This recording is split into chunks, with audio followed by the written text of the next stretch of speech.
Hey guys, it's Chelsa Messenger with Picks and Parlays. We're talking NBA action, Pelicans at Spurs. We've got a promo code. It's conference tournament season in college basketball, and every team is on upset alert. So the code is upset for 20% off the entire site at picksandparlays.net. An early line on this one, Pelicans minus 2.5 on the road.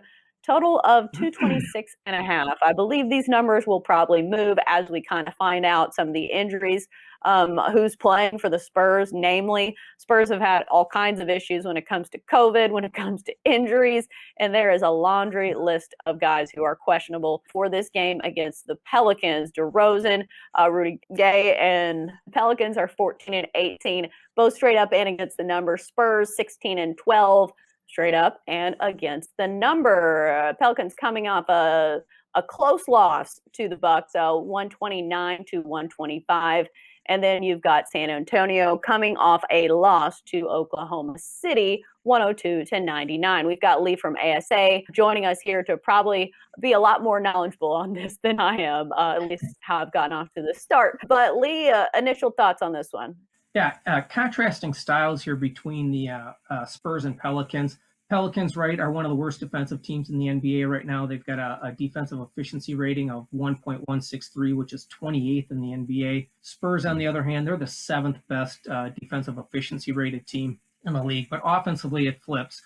Pelicans are 6th in offensive efficiency at 1.162 points per possession.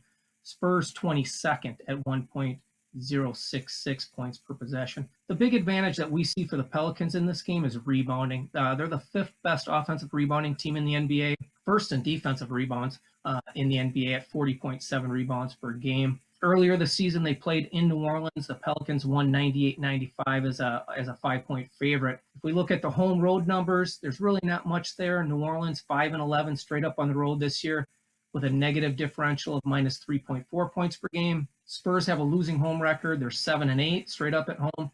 They've got the 27th worst net point differential at minus 4.2 points per game at home. The visitors covered 5 straight. You mentioned the injuries here. The guys that are listed as potentially being out for the Spurs are a combined 60 points per game. I don't think San Antonio can make that up in this game against the Pelicans, who, as we mentioned earlier, have some really bad defensive numbers, but in their last 5 games, we like to follow the last 5 game trends. Their defensive efficiency numbers have been better, and they've played 3 of the league's top 5 offensive efficiency units. So we do like kind of how they're trending in the right direction, and we take them here if they're minus or plus a short number. Right. The Pelicans defensively have kind of been hit or miss this season, especially against the 3-point. I think they might be dead last in defending the 3, but offensively, they've looked a lot better. Zion has been incredibly fun to watch if you watch that game against the Bucks.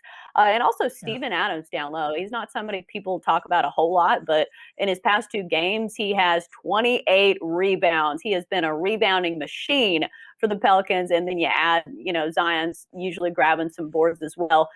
So I think this is a young team that they've had their issues, but when they're young stars like Zion, like Alonzo Ball and Brandon Ingram are, performing, they can compete with some of the better teams in the league. So I think it's a pretty solid play, and I don't think this total is probably going to hold up at 226.5. I think it's probably going to be a lot higher than that. Any leanings on a total here? Well, we just played under the other night in the Spurs-Oklahoma City Thunder game, essentially for the reason that they were missing those 60 points per game from starters and their second unit guys.